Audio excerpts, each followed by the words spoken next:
ಅವರು ಅಧಿಕಾರಕ್ಕೆ ಜೋತ್ ಬಿದ್ದಿದ್ದಾರೆ. ಅದರ ನೈತಿಕತೆ ಪ್ರಶ್ನೆ ಇದೆ. ಇದು ಹೈಕೋರ್ಟು ವರ್ಡಿಕ್ಟ್ ಕೊಟ್ಟಿದೆ. ಆ ಸ್ಥಳದಲ್ಲಿ ಒಂದು ದಿವಸ ಕೂರಬಾರ್ದು ಆ ಕುರ್ಚಿ ಮೇಲೆ.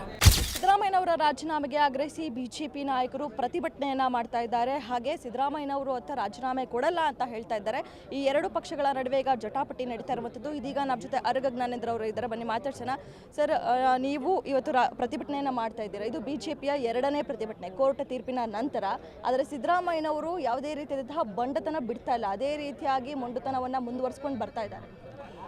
ನೋಡಿ, ಸಿದ್ದರಾಮಯ್ಯನವರು ಅಪೋಸಿಷನ್ ಲೀಡರ್ ಆಗಿದ್ದಾಗ ಬಾರಿ ನೈತಿಕತೆಯ ಬಗ್ಗೆ ಭಾಷಣ ಮಾಡ್ತಾಯಿದ್ರು, ಭಾರಿ ಗರ್ಜನೆ ಮಾಡ್ತಾಯಿದ್ರು. ಯಡಿಯೂರಪ್ಪನವರ ಬಗ್ಗೆ, ಇವ್ರ ಬಗ್ಗೆ ಎಲ್ಲದೂ ಕೂಡ, ಈಶ್ವರಪ್ಪನವ್ರ ಬಗ್ಗೆ.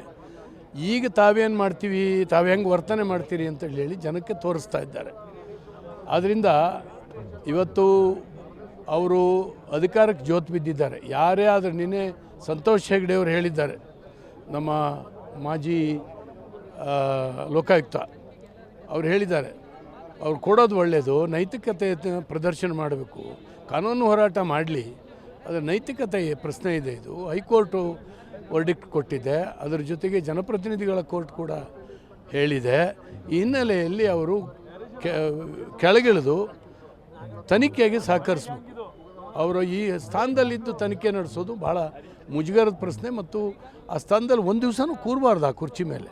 ಒಬ್ಬ ಮುಖ್ಯಮಂತ್ರಿಯಾಗಿ ಇವತ್ತು ಕ್ಯಾಬಿನೆಟ್ ನಡೆಸ್ತೀನಿ, ಇದು ಏನನ್ನು ತೋರಿಸುತ್ತೆ? ಇದು ಹೇಸಿಗೆ. ಇದು ಕರ್ನಾಟಕ ರಾಜ್ಯ ಒಂದು ಸುಸಂಸ್ಕೃತವಾದಂಥ ರಾಜ್ಯ. ರಾಮಕೃಷ್ಣ ಹೆಗಡೆ ಅವರ ಆದಿಯಾಗಿ ಒಂದು ರೋಲ್ ಮಾಡೆಲ್ ಇದನ್ನು ಪ್ರದರ್ಶನ ಮಾಡಿದ್ದಾರೆ ಈ ರಾಜ್ಯದಲ್ಲಿ ಮುಖ್ಯಮಂತ್ರಿಗಳಾಗಿದ್ದಂಥವ್ರು. ಇವರು ಕೂಡ ಅದನ್ನು ಅನುಸರಿಸಬೇಕು ಅಂತ ಹೇಳಿ ನಾನು ಒತ್ತಾಯ ಮಾಡ್ತೇವೆ. ಸರ್, ನಾನು ತನಿಖೆಗೆ ಸಹಕರಿಸ್ತೀನಿ, ಅದರ ರಾಜೀನಾಮೆ ಕೊಡಲ್ಲ ಅಂತ ಹೇಳ್ತಾ ಇದ್ದಾರೆ. ನೋಡಿ, ರಾಜೀನಾಮೆ ಕೊಡಲ್ಲ ಅಂದರೆ ಅವರು ಬಂಡತನದ ಇದು. ಅವರಿಗೆ ನೈತಿಕತೆಗಿಂತ ಅಧಿಕಾರ ಮುಖ್ಯ ಅಂತ ಹೇಳಿ ಅವರು ಪ್ರದರ್ಶನ ಮಾಡ್ದಂಗೆ ಆಗ್ತದೆ, ಹೇಳ್ದಂಗೆ ಆಗುತ್ತೆ. ಅವ್ರು ಕೊಡಬೇಕು, ಇಲ್ಲದಿದ್ದರೆ ಜನ ಅವ್ರನ್ನ ಕೊಡಿಸ್ತಾರೆ. ಜನ ಪ್ರತಿಭಟನೆಗೆ ಹೇಳ್ತಾರೆ, ನೀನು ಆಳಲಿಕ್ಕೆ, ನಮ್ಮನ್ನು ಆಳಲಿಕ್ಕೆ ಅಯೋಗ್ಯ ಇದೆಯಾ, ನೀನು ನೈತಿಕವಾಗಿ ನೀನು ಸರಿ ಇಲ್ದಿದ್ದವ ಈ ಕುರ್ಚಿನಲ್ಲಿ ಕೂತು ಮುಖ್ಯಮಂತ್ರಿಯಾಗಿ ಸಿಗ್ನೇಚರ್ ಹಾಕಬಾರ್ದು ಯಾವುದೇ ಆದೇಶಕ್ಕೆ ಅಂತೇಳಿ ಹೇಳಿ ಜನ ಹೇಳ್ತಾರೆ. ನಾವು ಅದನ್ನು ಆ ಕೆಲಸವನ್ನು ಅಪೋಸಿಷನ್ ಪಾರ್ಟಿಯಾಗಿ ನಾವು ಇವತ್ತು ಮಾಡ್ತಾಯಿದ್ದೀವಿ. ಬಿಜೆಪಿಯವರಿಗೆ ಯಾವ ನೈತಿಕತೆ ಇದೆ ಅಂತ ಪ್ರಶ್ನೆ ಮಾಡ್ತಾ ಇದ್ದಾರೆ ಸಿದ್ದರಾಮಯ್ಯನವರು. ನೋಡ್ರಿ, ಈಗ ಇರೋದು ಅವ್ರದ್ದು ಬಿಜೆಪಿಯ ನೈತಿಕತೆಯನ್ನು ಅವ್ರು ಪ್ರಶ್ನೆ ಮಾಡಿದಾರಾಗಲೇ. ಈಗ ಮತ್ತಲ್ಲ, ಅವ್ರಿಗೇನು ಬಂದಿದೆ ಅದ್ರ ಬಗ್ಗೆ ಹೇಳಿ ವಿವರಣೆ ಅದನ್ನು ಕೊಡಬೇಕು ಅವರಷ್ಟು.